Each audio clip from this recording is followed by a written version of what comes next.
We were discussing about this elliptic curve cryptography over binary fields. So binary field in the form f2 power m. So we said the algebraic rules for binary fields are slightly different because the equation was also different. I showed you the equation for binary fields would be this one. Y square plus xy is equal to x cube plus ax square plus b. So we have this additional component plus xy on the LHS. So and on the RHS also, instead of ax we have ax square there. So these are the changes when compared to the equation which we defined for real numbers and prime fields. So we spoke about elliptic curve groups in prime fields and also on real numbers. There the equation was y square is equal to x cube plus ax plus b. But here the equation varies slightly, and when it forms a group, we discussed all this in the previous class, where there will always be a generator for the field. And I told you, if we represent the generator G as X or just G, we'll be writing it as 0, 0, 1, 0. And I told you this least significant bit is G power 0. This bit will be G power 1, which is G. The next bit will be G square. The last bit will be G cubed. And accordingly, you can see the binary representation. The 4-bit binary representation is used here because we are using finite fields 2 to the power of 4. So we are talking about finite fields 2 to the power of 4, and for which we are using the irreducible polynomial x power 4 plus x plus 1. So how do we define numbers greater than x power 4? So when I have a power, here I have only 4 bits. I can start with g power 0 or x power 0 and end up with g cubed or x cubed, right? So how do I represent g power 4 or x power 4? If I have to represent g power 4 or x power 4, any of the things you can use as variable, from this irreducible polynomial, you use this value and equate it to 0. If I equate x power 4 plus x plus 1 to 0, I'll get x power 4 is equal to x plus 1, right? So I'll get x power 4 is equal to x plus 1, and that's how we define g power 4. G power 4 will be g plus 1. G is written as 0, 0, 1, 0. 1 is written as 0, 0, 0, 1. So when I add these two, I'll get 0, 0, 1, 1, which is g power 4. Likewise, we found all the powers till g power 15. So g power 5 can be written as what? G cubed into g square, or you can write g power 4 into g. G power 4 is g plus 1 into g will be g square plus g. So g square is 0, 1, 0, 0. G is 0, 0, 1, 0. If I add these two, I'll get 0, 1, 1, 0. So this is how we define. All this we discussed. And we considered how we will write the elliptic curve group E2 power 4. A value is g power 4 and b value is 1. So the equation will be something like this: y square plus xy is equal to x cube plus ax square, that is g power 4 x square plus b, which is 1. So on that curve, if we want to define some points, like how we did in prime fields, similar to that, we will assume the x value and we will find the y value. So x value can take starting values starting from 0, 1, so on. I can have g square, g cubed and all, but all points will not satisfy the equation. There are certain points which will satisfy this equation. So usually I told you, as a general rule, if it is E2 power 4, I may have approximately 16 points on the curve, not more than that. Usually that is the norm, but it's not compulsory. Remember, it's not a compulsory rule that if it is E2 power 4, I should have 16 points only. But most of the cases that would be true. So you can see we have 15 points defined here, and there is one more point which we know O, that is point at infinity. So adding that, there are total of 16 points on this curve, E2 power 4, G power 4, 1. Then I also showed you how to find the various, whether a given point satisfies the equation, or you should say whether a given point belongs to this group of elliptic curves. So they'll say check whether point G power 5 comma G cube, whether it belongs to which curve, E2 to the power of 4, G power 4 comma 1, whether it belongs to this group of elliptic curves. In that you just have to write down the equation. So write the equation and see whether, substitute for the x value as G power 5, y value as G cube, and you just have to show your LHS is equal to RHS. If you are able to prove that, then the given point will lie on that curve, or it belongs to the group of elliptic curve fields. So if we plot the points, it looks something like this.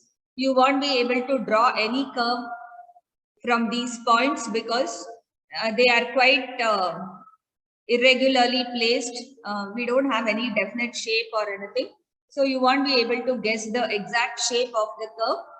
So as usual, we'll go for algebraic methods. So the equation also varies slightly. I was showing you this in the previous class. So if I have a point P, its negative minus P can be defined as xp comma xp plus yp. So this is how I'll find the negative of a point. Remember, it's the mirror image of the point. And to find that in binary fields, I have to do it like this. And how do you find the slope? The slope is sum of, remember, with binary, it's always modulo 2 addition. We don't use subtraction here. That's why all the symbols are plus signs. We always use modulo 2 addition here. So as you can see, this is S is yp plus yq divided by xp plus xq. That's the slope where p and q are the 2 points with coordinates xp yp and xq yq. So you find the slope, and how do you find the points or the coordinates of the point are the result of addition of p and q.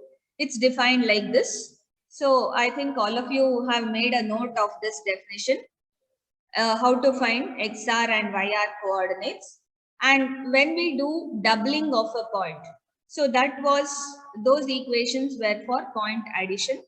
Here for doubling of the point, if this say when the x coordinate becomes 0, then remember, I'll always have a straight line parallel to the y-axis, which will never intersect the curve at any point. So double of such a point when xp is 0, without thinking, you can just say is O, the point at infinity. Okay. Whenever the x coordinate is 0, the double of the point will always be at O. And if xp is not 0, then double of the point is R, which is defined with these two coordinates, xr and yr, and that uses a slope variable. That slope is defined like this. So all these things we have discussed in the previous class. Now, moving on, why elliptic curve cryptography is so secure? Because it relies on the difficulty of the discrete logarithm problem to cryptanalyze this. So if I do not have access to the key, and if I have to cryptanalyze, it will turn into a discrete logarithm problem, and it will be very difficult to find that value. I can show you an example if it is there. Okay, scalar multiplication. Okay, how do we realize exponentiation? We realize exponentiation, for example, say I have to do p into p into p into p, that will give me p power k. If I have multiplied p with itself k times, then I can call it p power k. So how to realize exponentiation? It is normally realized using scalar multiplication and say for example, to speaking of this discrete log problem, let's say there are 2 points P and Q in a group and I should find a number that P into K is equal to Q. So you should find a number such that when I multiply, I should find that number K such that P into K should give me Q. This K is known as the discrete log of Q to the base P. So finding this K is not easy and that would be a discrete logarithm problem.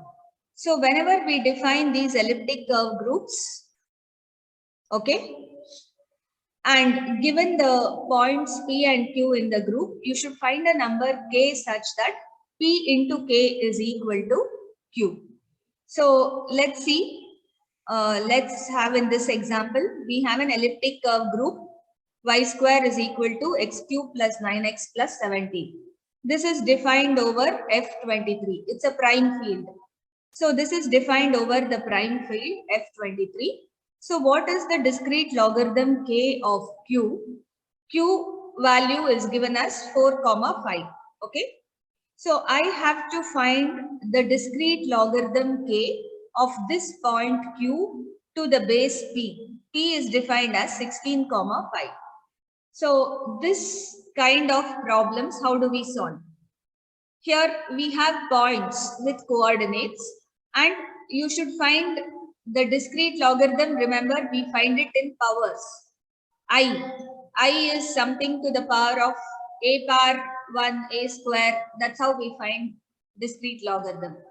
So one main way to find k is to go on computing multiples of p until the value turns out to be q.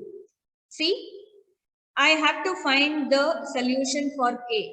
So k is nothing but the discrete logarithm. So q is known, p is known. How do I find this k? So what I'll do, I have to go on multiplying p until I get the point where something into p will equal to q. You see here, first we have done p, I have doubled 2p I have found. Remember how we compute in ECC. In ECC, we can do only doubling easily. And if I have to find 3 times p, I should do 2p plus p, right? I should find the point 2p, to that I should add this point p. That will give me 3p.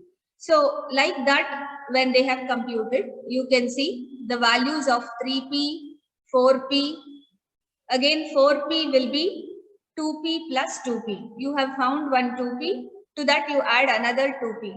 And remember, you should use the rules of ECC addition. Remember, we have point addition rules in ECC. You should use those rules when you're adding. Okay.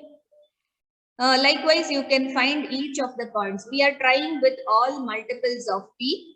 And you can notice that at 9 times p, I have got the value 4, 5, which is nothing but q. You saw q was defined as 4, 5 and p was defined as 16, 5. So when I did 9 times p, I got the value. So what is the value of k here? K would turn out to be 9. That means since 9p is 4, 5, which is q, the discrete log of q to the base p is 9. So this is how you need to find in real-time applications. But what will happen in an actual real-time application? K will not be as small as this. K would be very large that it is almost impossible or infeasible to determine K in this way. Here we are just using a trial and error method, and I'm just going on finding successive multiples until I get a value which is equal to Q. Even if you have a system with a program running to calculate all this, it is not simple because we are dealing with huge numbers. I am dealing with, you saw in a real world operation, we had numbers like 343 to the power of 806, something like that. So when we are dealing with such huge numbers for exponentiation or multiplication, solving using this method is impossible. Okay. So this is another example of the discrete log problem.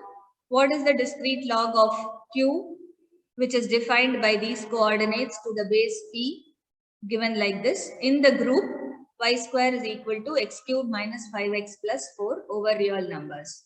So you can try solving that. Anyway, it's not simple. You have to do it like this, trial and error only. It's not easy. So you just have to go on doubling, tripling, multiple with 4 until for P until you get Q. So P is known. This P you go on multiplying, do 2P, 3P, 4P till you get the value as Q. That is how you solve the discrete log problem here. You can note down and try later. Have you? Are you writing down it, if at all? Or is it okay? Shall I pass on the PPT?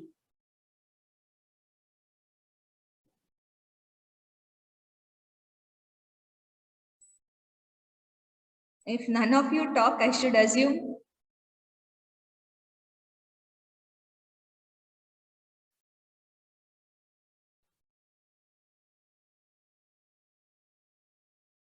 Fine, I'll move on then. At least let's finish the syllabus. So now let me show you an example of how ECC can be used in the Diffie-Hellman key exchange algorithm. So we know that this Diffie-Hellman key exchange algorithm is used to establish a shared symmetric key, right? So we are going to share a key between two parties, and to share that key, this Diffie-Hellman key exchange algorithm is very useful. So let's try to see how do we normally do. We know if P is a prime and G is a generator and X belongs to the set 1, 2, so on till P minus 1, then this there is an n. Show that there is a value of n such that X is equal to G power n mod P. So I have to find an n so that I'll be able to show this X value will be G power n mod P. So how do we do the Diffie-Hellman? Please remember, Alice will select a private key, her own private key A. Bob will select his own private key B. And Alice will compute G power A mod P and send it to Bob. And Bob sends G power B mod P to Alice. And how do we, so this is the public key. If A is Alice's private key, Alice's public key will be G power A mod P, right? Similarly, if B is Bob's private key, the public key of Bob is G power B mod P. So they are going to share the public keys with each other. Alice will send this public key G power A mod P to Bob. Bob will send his public key G power B mod P to Alice. And both can compute the shared secret keys by taking the public key and raising it to the power of their own private keys. So if say Alice receives G power B, she will take this G power B and she'll raise it to the power A. So in effect, she'll be computing G power AB mod B. Similarly, Bob will take G power A and raise it to the power b, which is his own private key. So he'll be able to compute the shared secret key G bar AB mod b. This is the standard Diffie-Hellman. This is it. It's clearly seen here. G bar A mod B is sent from Alice to Bob. Bob sends his public key G bar B mod B. Finally, they are able to compute the secret keys. Right? Now, how are we going to say what is the problem here? Suppose that Bob and Alice will use G bar AB mod B as a symmetric key. That's what they are doing in this Diffie-Hellman. Say an intruder, Trudy, she can see G bar A mod B and G bar B mod B. So she'll be able to see the public keys. Remember, these two represent the public keys of Alice and Bob. And this Trudy can surely see the public keys which they are sharing on the channel. Note, G bar A into G bar B mod B will be G bar A plus B mod B, and it will not be equal to G bar AB mod B. Remember, the shared secret key is obtained as G bar A into B mod B, but when Trudy can catch hold of G bar A and G bar B values, and she will multiply both G bar A into G bar B. It turns out to become G bar A plus B and not G bar A into B. So if Trudy can really find the values of A or B, then the system will be broken. So how she should do that? She should be able to solve the discrete log problem. Like how I told you, only if she is able to solve the discrete log problem, only then she can do it. And the man in the middle attack is this. We know this key exchange algorithm is always subject to man in the middle attack. That is one major problem with Diffie-Hellman. Alice is sending G bar A mod B, and Trudy captures that, and he uses his own private key. He computes G bar T mod B, and he'll share it with Bob. Bob will assume this is the message coming from Alice. He'll compute his public key. He's sending it to Alice, but Trudy intercepts this G bar P mod P, and he'll again compute his own key and he'll share it with Alice, G bar T mod P. So with this, Alice and Bob will never know that there is a Trudy in between who is intercepting all their messages and meddling with the messages. This is the man in the middle attack. How do we prevent it? We have to encrypt the Diffie-Hellman exchange with a symmetric key, with public key, or sign the values with a private key. So let's see how we can use ECC to avoid man in the middle attack on Diffie-Hellman.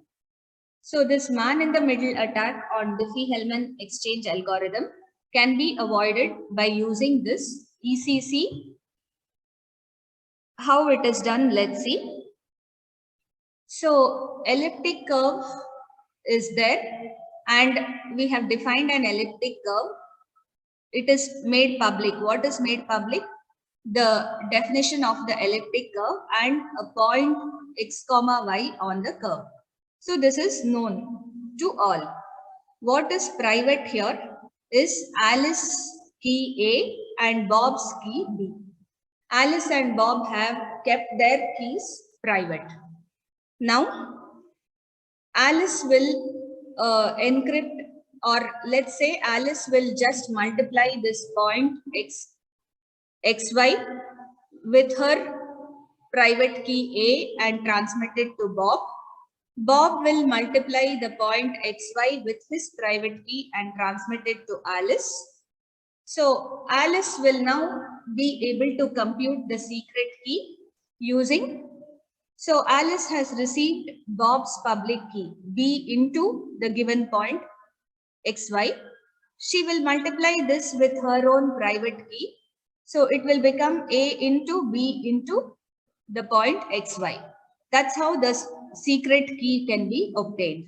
Similarly, Bob can compute the secret key using B into A into XY. So it's the same, both secret keys will be the same because we know in any group or field A into B is equal to B into A. And remember, we are working on elliptic curve groups. So this is how we can use Diffie-Hellman with ECC. So you see how it is computed. Please make a note. What are the global public elements? The given elliptic curve equation, EQ A comma B. Here Q is treated as the prime number, or it can be an integer in the form 2 power n. So I can either work with prime fields or binary fields. Remember, ECC we can always work with either prime field or binary field. So if Q is a prime number, it will be a single prime number like 23, 5, so on. If it is in binary form, it will be in the form 2 to the power of 4, 2 to the 2 cube, something like that. Okay. And G is the point on the elliptic curve. So how we choose that point? The point XY, which we said, that is G, and the order is a large value n. So the order of that point will be a large value n.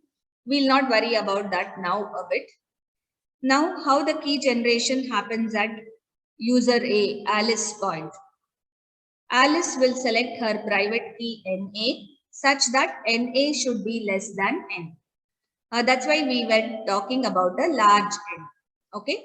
So NA should be less than N, and then you calculate she'll calculate the public key PA as NA into G. I told you it is just multiplication.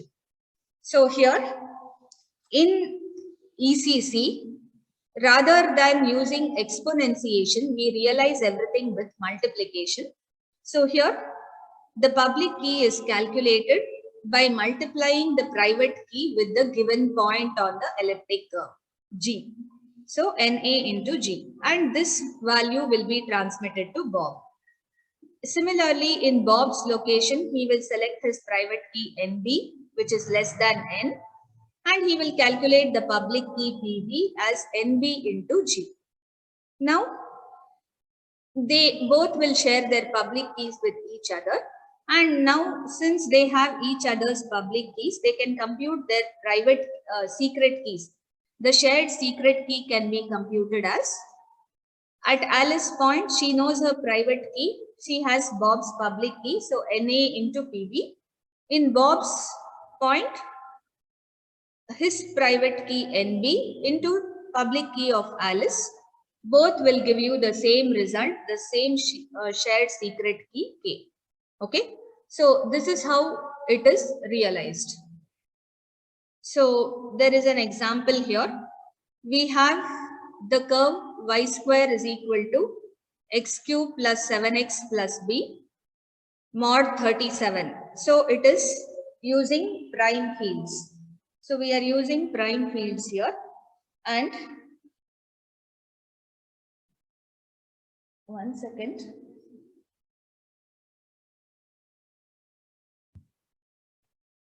And we have a point G. That point is 2, 5. Okay. So this point is defined here, and the value of B is also given as 3.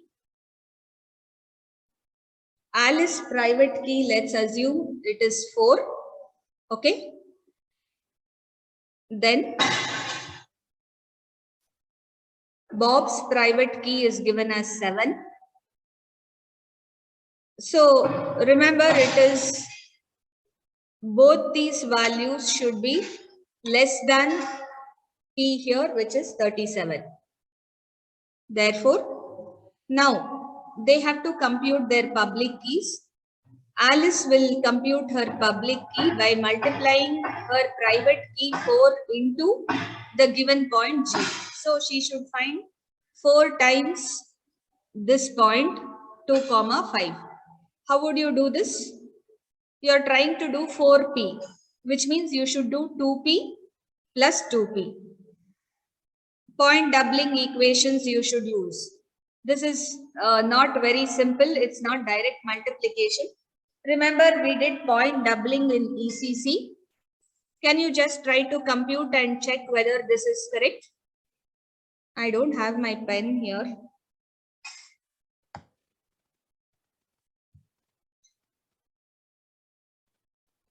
Remember, you have to realize 2p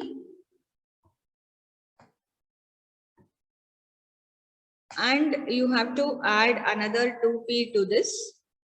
Can you substitute and tell me what is the value of 2p? Can you please do it? How would you realize 2 into p? This is a prime field. So S is equal to yp minus yq. Should I use that S? When I am doing point doubling, what is the S value?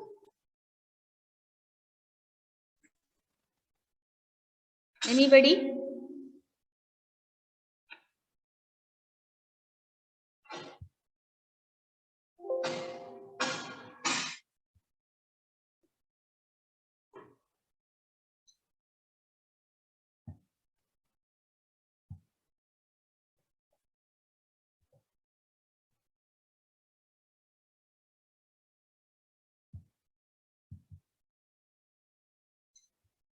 You see the value of the slope for point doubling is 3xp square plus a divided by 2yp mod p.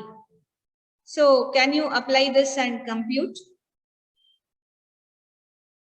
We have a single point xp yp which is given 2, 5.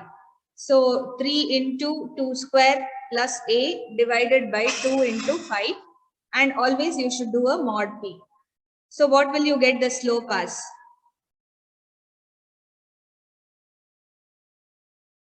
Will anybody answer?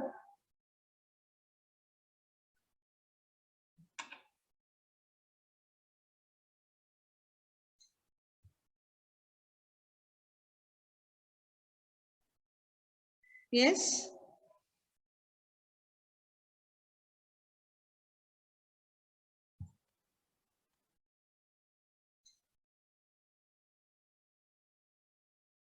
So all of you have just logged in and left the meeting, right?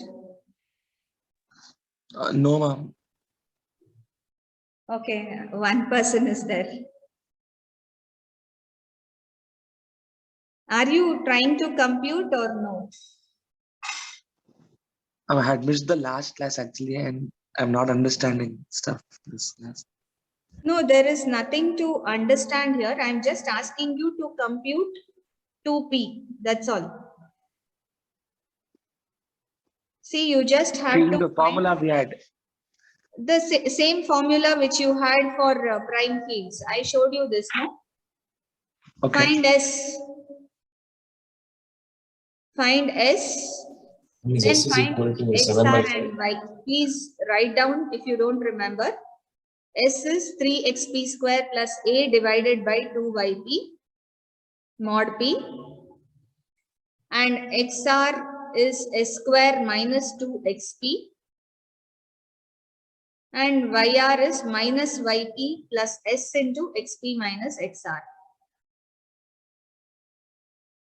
So if you have to compute this on the given point, that given point is what? The given point is 2, 5. I have given the point as 2, 5. You just have to double that point over the prime field given this curve. Here A is 7 and B is 3. This is the curve given.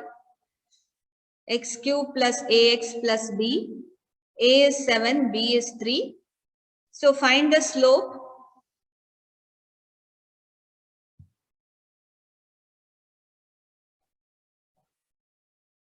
I just want you to verify what is 4 times the given point. For that you should find 2p, 2 times the given point into 2p again. So if you multiply it with 2 first, then whatever result you get, that you multiply with 2 again.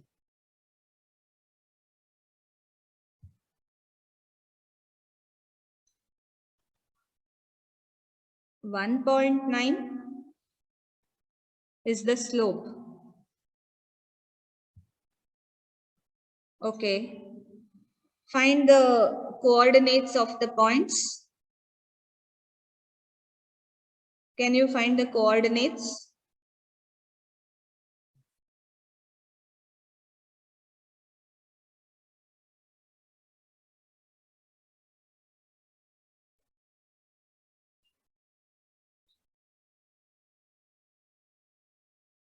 S square minus 2xp will give you the x coordinate.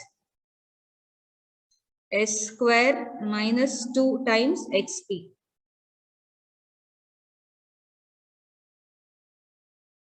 I think your slope cannot be an, it's a prime field. Slope can't be, you had 19 or is that 1.9? Please check again. The slope should be an integer. I told you how to do that.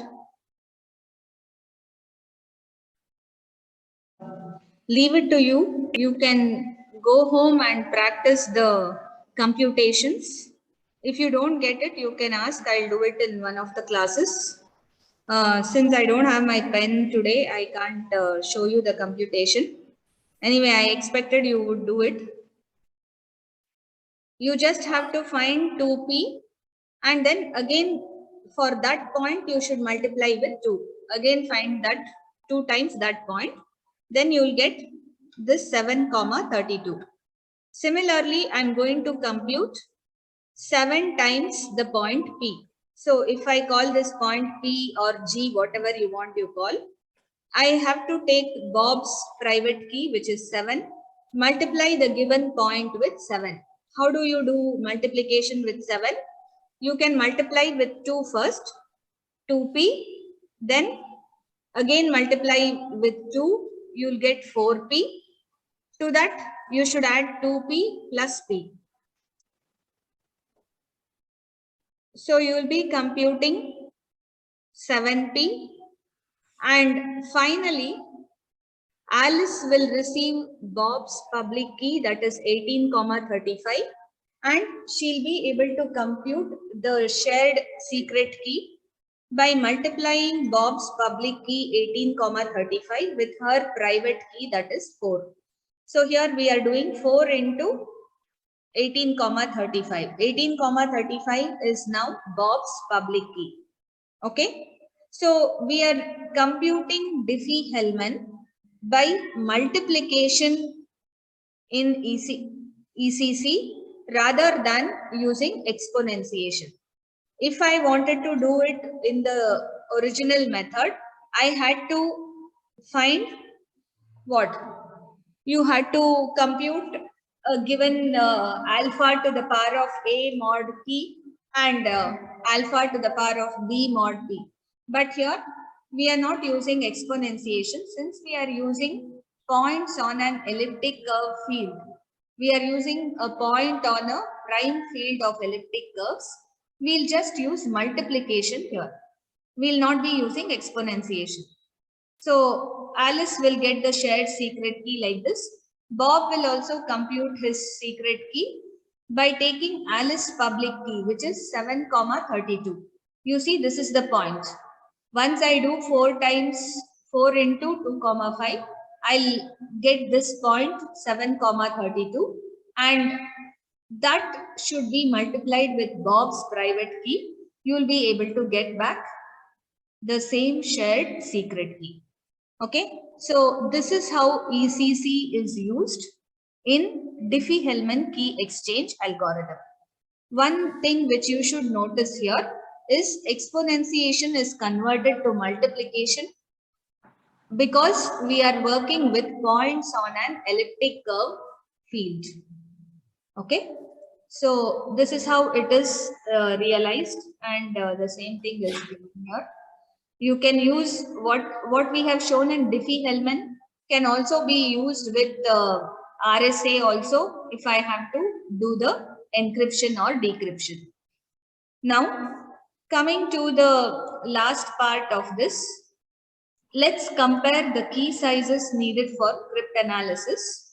You just see this table where we have compared the symmetric key algorithms. Can you tell me which are the symmetric key algorithms? Anybody? Which are the symmetric key algorithms?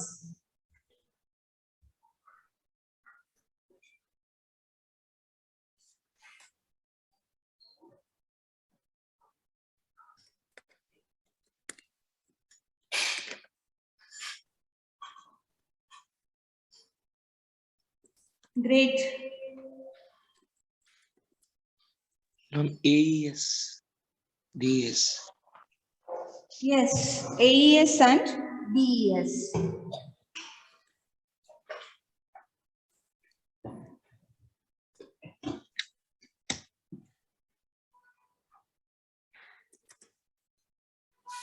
Okay. If we use one of those algorithms, the required key size is always less. That's the advantage of using symmetric or private key cryptographic algorithms.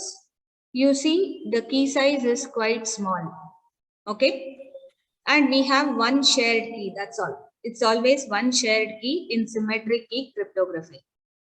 Compared to this, if I use RSA, you see what is achieved with a key size of 80 bits will require 1024 bits for the same amount of security.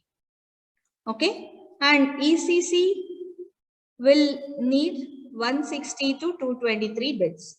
So both RSA and ECC need number of key bits higher than symmetric key algorithms, but public key is very advantageous in that the security is higher and cryptanalysis becomes much tougher because the cryptanalysis requires a discrete log problem. So cryptanalyzing means solving using discrete log problem. Because of that, you can see. And here if we compare it with the Diffie-Hellman algorithm and the digital signature algorithm, we call it as DSA, though we haven't studied that. Here L is the public key and N is the private key. They have mentioned because both will be different in sizes. The private key is smaller in size, the public key is larger in size in Diffie-Hellman or the digital signature algorithm. So you can just have a look at this table and see how when RSA requires 2048 bits, ECC just requires 224 to 255 bits. So it's almost 1/10, I can say. There is almost 1/10 reduction in the key size, which is very significant in terms of improving the speed of operation, reducing the hardware required, everything. So in all terms, it is advantageous to have a lesser key size. Okay. So this is how we can compare the same thing is shown here. I think this completes our module 4. I want you to solve some problems with ECC, at least the problem what I've given.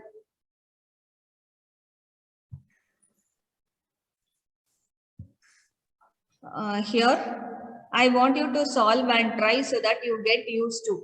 See, basically, you will be asked problems with prime curves or ECC following prime fields. And in prime fields, you will be given curves like this. You will be asked to find point addition and point doubling, which means you have to remember these things. So what we did in prime fields, we took this example, right? We solved for finding the slope, finding the resultant of p plus q and 2p. So we have done this. I think this problem was also done in class. You'll be given problems like this basically in ECC. It can be given with prime fields or real numbers. Usually binary fields are not considered much. In binary fields, if they ask you something, it can be like finding whether a given point lies on the given curve. So they'll ask you to check if g power 6 comma g power 14 lies on this given curve e2 power 4 g power 4 comma 1. We have done problems similar to this also. So this is about ECC and all public key cryptography in general. We have discussed RSA, ECC and Diffie-Hellman. All the three cryptographic algorithms used with public key we have discussed. If you have any doubts, you can ask. Before moving on to, yes, I will share the PPT today. I'll put